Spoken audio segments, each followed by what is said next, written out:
សួស្តីអ្នកទាំងអស់គ្នាមកជួបខ្ញុំទៀតហើយនៅក្នុងសាច់រឿង Gintama សូមអរគុណទៅដល់គឹមហុននិងសុកនីតដែលបានឧបត្ថម្ភជូនពរឲ្យមានសុខភាពល្អជោគជ័យគ្រប់ការងារបំណងប្រាថ្នាអ្វីសូមឲ្យសម្រេចដោយបំណងប្រាថ្នានិងជួបតែមនុស្សល្អៗនៅក្នុងជីវិតគិតគេដែលកំពុងតែញ៉ាំអ្វីមួយមូលក៏ដូចជានិយាយគ្នាជាមួយលោកតាចាស់ម្នាក់អាមូនឹងឯងនៅក្នុងប្រទេសជប៉ុនគេហៅថា Dango ដែលវាគឺផ្សំឡើងជាមួយនឹងប្រភេទម្សៅប្រៀបបានដូចជានំប៉ាវចឹងឯងគ្រាន់តែវាតូចហើយមានបន្ថែមគ្រឿងស្នូលនៅក្នុងហ្នឹងតាមប្រទេសជប៉ុនដែលគេធ្វើហើយនៅចិត្តនោះដែរក៏មានឃើញមនុស្សជាច្រើនទៅរុំព័ទ្ធទិញនៅកន្លែងហាងមួយទៀតអ្នកទាំងអស់គ្នានោះគឺសិតជាម៉ូចាស់របស់លោកតាដែលនិយាយគ្នាជាមួយនឹងហ្គីទូគីនឹងឯងដែលពេលនេះគឺហាងរបស់គាត់គឺមានមនុស្សមកទិញទេបើជាគ្រប់គ្នានាំទៅទិញជាមួយនឹងហាងថ្មីវិញហាងលក់បណ្ដាច់គួរតែបដូរអ្នករត់ទុកថ្មីហ្នឹងឯងស្អាតប៉ុណ្ណឹងដែរចង់បដូរទៅណាអត់ទោះលបងហ្គីទូគីញ៉ាំតិចទេខ្ញុំទៅអាកូនផ្សាយចង់ទៅណានៅនឹងសម័យតទៅពីនឹងហ្គីទូគីក៏បានមកញ៉ាំអីនៅក្នុងហាងមួយហ្នឹងក៏ដូចជាលោកតាហ្នឹងក៏បានមកដែរខូចខ្លាំងណាស់ជុំមកញ៉ាំហាងរបស់គេហ្នឹងចង់ដឹងពីរសជាតិតែក្នុងហាងគេហ្នឹងមានអ្វីប្លែកបានជាភ្ញៀវចូលចិត្តមកញ៉ាំម្ល៉េះ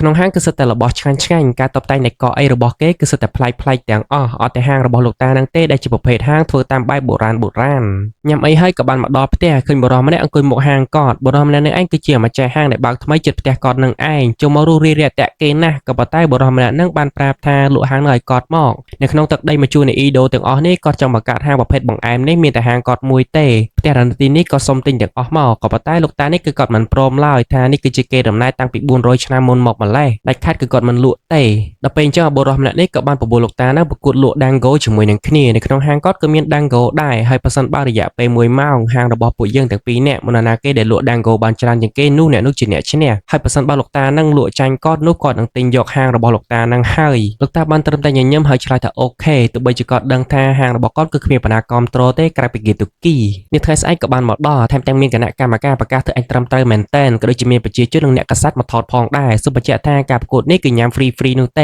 េនៅកន្លែងណាដែលប្រជាជនចូលទៅញ៉ាំច្រើនជាងគេនោះអាចសន្មតថាជាអ្នកឈ្នះក្នុងរយៈពេល1ម៉ោងពិធីក៏ប្រកាសឈ្មោះហាងលោកតាក៏ប៉ុន្តែម្នាក់គឺអត់ខ្វល់ទេមកឡើងកម្ៅគ្រាន់តែប្រកាសឈ្មោះហាងរបស់បុរសម្នាក់នោះភ្លាមឃើញថាប្រជាជនហុកកញ្ជ្រៀវនិងសម្រុកចូលទៅកាន់ទីនោះតែម្ដងឥឡូវនេះឃើញហើយថាប្រជាជនទាំងអស់គឺសិតតែសម្រុកទៅកន្លែងហាងថ្មីទាំងអស់ហ្នឹងដោយសារតែគិតថាទីនោះគឺជារបស់ដែលឆ្ងាញ់ហើយទាន់សម័យស្របពេលហ្នឹងមានឃើញក្រុមរបស់ហ្គីទូគីដែលចេញមកទាំងអស់អាចតែម្ដងទៅកាន់កន្លែងរបស់លោកតាហើយបានសួរថាហាលោកតារបស់ហ្នឹងញ៉ាំ free មែនអាកូនណាញ៉ាំ free ហើយតែញ៉ាំបានអូខេ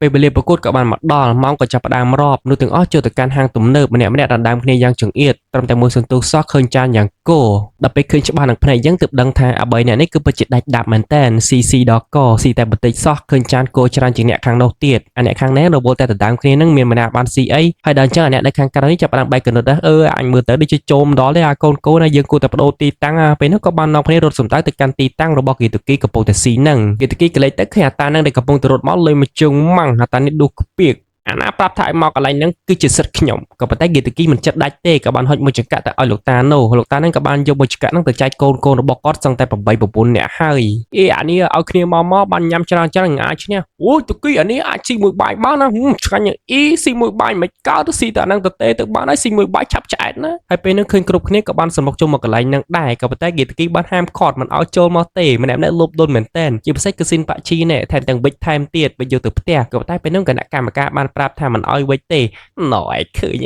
អាណាវិចខុសច្បាប់កន្លែងហាងទំនើបនេះកំពុងតែដណ្ដើមគ្នាស្របពេលហ្នឹងឃើញមានបរិះមៀតធំជាច្រើននឹងឯងគឺជាពពួកស៊ូម៉ូចូលមកទីនេះញ៉ាំយកអង្គតែមៀតធំម៉េអូយតង់ពោះយើងទៅតស៊ូCome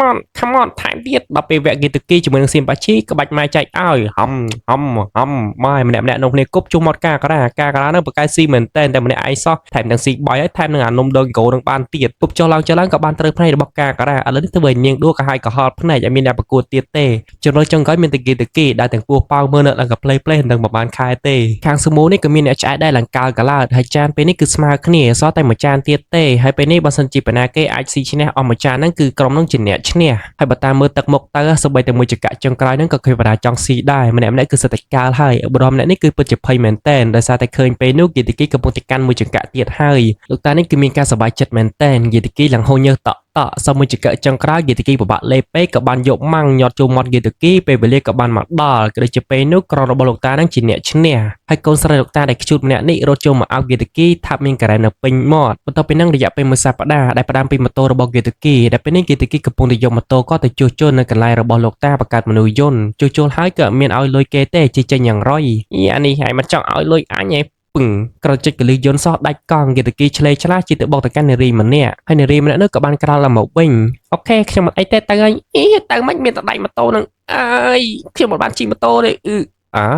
ទីពិតទៅនាងគឺជាអ្នកដឹកជញ្ជូនហើយបើសិនមកនាងមិនបានជិះម៉ូតូឬក៏ជិះអ្វីទេនាងនឹងបកាច់ងាប់ភ្លាមហើយពេលនេះយេតគីដែលកំពុងតែបីកតហ្នឹងដើរទៅមុខផ្ទះដែលគាត់ទៅធ្វើសកម្មភាពឲ្យនាងមានអារម្មណ៍ថាដូចជាជិះម៉ូតូលើឡងហ្នឹងមានមនុស្សចាំងទៀ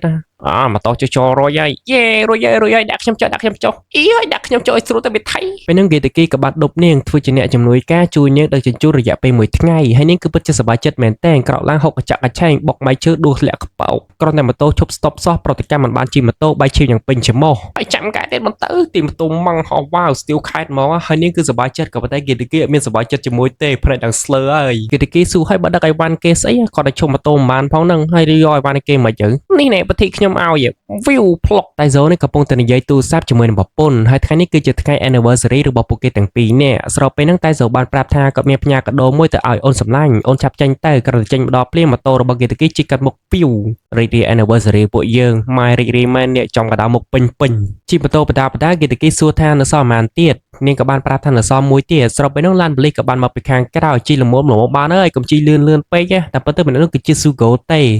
តែប៉ុតលបងទុកគេក៏ប៉ុន្តែលបងខ្លះជាអ្នក delivery តាំងពីការរយៈនេះថ្មីខ្ញុំឮថា delivery មានក្របបែកជាពិសេសឲ្យតែរបស់នោះផ្ញើទៅកាន់ស្ថានទូតអាចនឹងមានក្របបែកនៅក្នុងហ្នឹងហើយអ្នកនាងរបស់មួយហ្នឹងគេផ្ញើទៅណាហើយវាមានស្ថានភាពបែបម៉េចហ្នឹងអាមួយនេះគេផ្ញើទៅស្ថានទូតហើយបើតាមស្ដាប់មើលទៅដូចជាមានអ្វីទឹកដូចតនិចនាការហើយឆាប់បោកវាចេញពីម៉ូតូខ្ញុំទៅងាប់ឈរមកទាំងអស់គ្នាឡើយខ្ញុំមិនបោះទេទៅឲ្យដល់គោលដៅបកាយប្រកិនបន្លាយគ្នាទៅមកក៏ស្រាប់តែទាញទៅបាក់ជាមួយនឹងហ្វ្រាំងពេលនេះម៉ូតូអត់មានហ្វ្រាំងទេស្របពេលហ្នឹងមានលឺកូនបាសមួយដែលតាក់ទងជាមួយនឹងលោកតាជាងនឹងបានប្រាប់ថាបើសិនម៉ូតូដាច់ហ្វ្រាំងឲ្យមើលទៅកាន់តនិចក្រហមមួយនោះគេតគីចុចពចក៏បានមកកាសជាមួយនឹងប៊ឺម៉ូតូយ៉ាងលឿនបើសិនម៉ូតូដាច់ហ្វ្រាំងក៏ជាក្រហមហ្នឹងបើយូរវាមិនប្រាប់ឲ្យលឿនបើសិនបើចុចក្រហមហ្នឹងហើយកុំភ្លេចមើលទៅកាន់កញ្ចក់ម៉ូតូទៅវាមានក្រហមមួយទៀតនោះម៉ាំងជាកាលនឹងភ្លាមឃើញថាម៉ូតូហោះឡើងទៅខាងលើ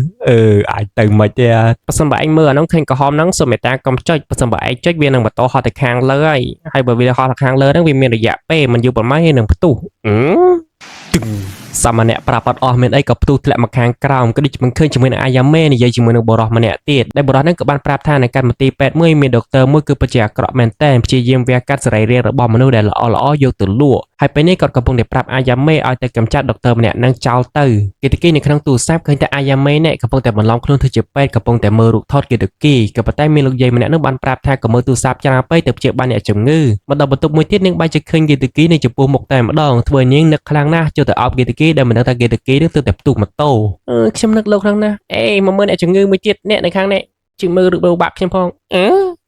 ងអញមេឡើងកម្ដៅជ្រួចហើយនាងមកធ្វើអីនឹងកន្លែងនេះខ្ញុំមកមើលថែបងខ្ញុំមកចុយគេមើលថែចុះនេះចាប់ញ៉ាំអីតិចក្ដៅខ្ញុំសុំញ៉ាំដែរមកអ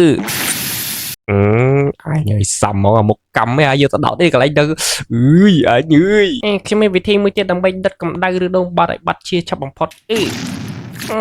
យកទៀនទៅដុតម្ដងលើកនេះគីតគីក៏បានប្រាប់ឲ្យអាយ៉ាមេទៅក្រៅទៅទិញសភើម៉ាំងហ្គាយបងមើលផងពេលនេះគីតគីនិងហ្សែនស៊ូកំពុងតែនៅក្នុងបន្ទប់តែ2នាក់តគីយ៉ាងម៉េចហើយតគីយ៉ាងម៉េចហើយយើងមកខាក់ដីសឹកហើយយើងទៅហើយយកច្រឡំទៅរឿងដល់ដំណាក់កាលណាខ្មាស់គេមានតែលួចបៀចេញពួកយើងស្របពេលហ្នឹងឃើញថាដុកទ័រម្នាក់ក៏បានមកដល់ហើយយ៉ាងម៉េចដែលនៅខាងក្រោមនេះក៏ស្ដាប់ឮលោកគ្រូពេទ្យ2 3នាក់និយាយគ្នាថាមានដុកទ័រម្នាក់ក៏ពុទ្ធតែព្យាយាមវះកាត់យកសរីរាង្គរបស់មនុស្សហើយពេលហ្នឹងនាងក៏បាននឹកឃើញថាសម្ដីនាងចាម្នាក់តែឲ្យមកទីនេះក៏ចាប់គ្រូពេទ្យដុកទ័រមួយចំពោះពីរនាក់នេះក៏ពុទ្ធតែចូលសងចាញ់បោកទៅកាន់ដុកទ័រម្នាក់ហ្នឹងហើយដុកទ័រម្នាក់ហ្នឹងក៏បានពិនិត្យជំងឺទៅកាន់អ្នកទាំងពីរហ្នឹងបានប្រាប់ថាម្នាក់ហ្នឹងគឺសុទ្ធតែវះកាត់ស្អីរៀងៗខ្លួនដែរធ្វើឲ្យពីរនាក់នោះចាប់ដើមភ័យឆោឡោនិងបានយល់ព្រមចូលវះកាត់ជាមួយនឹងដុកទ័រម្នាក់ហ្នឹងដល់បន្ទប់វះកាត់ដុកទ័រទាំងពីរ3នាក់នេះចាប់ផ្ដើមសប្បាយចិត្តណាស់ថាចិត្តបានគ្រឿងក្នុងថ្មីហើយស្របពេលហ្នឹងឃើញថាអាយ៉ាមេបន្លំខ្លួនចូលទៅកាន់ទីនោះផងដែរនិងបានវិភាគទៅកាន់គ្រូពេទ្យទាំងអស់នោះចងដៃចងជើងចប់ទាំងអស់បងតុគីអូនពិតជាសុំទោសខ្លាំងមែនតើដែលអូនបានចាក់ចេញពីបងរយៈពេលមុននេះបន្តិច បើសិនបើអូននៅជាមួយបងក៏មិនមានរឿងនឹងកើតឡើងដែរចូលស្អីគេតូននឹងសំខាន់ញាក់ផ្នែកដាក់ទៀតអើយអញញាក់សាច់ហើយមើលគេទៅគីនេះកំពុងតែចាប់ចងអ្នកសោះនឹងសំដកកហ្នឹងហើយអ្នកទាំងអស់គ្នាថ្ងៃនេះអេមានសុំសម្រាប់សិនហើយអត់សូវស្រួលខ្លួនប៉ុន្មានទេចុចបានត្រឹមតែប៉ុណ្្នឹងទេអរគុណច្រើនអ្នកទាំងអស់គ្នាជួបគ្នាវីដេអូក្រោយទៀតបាយបាយ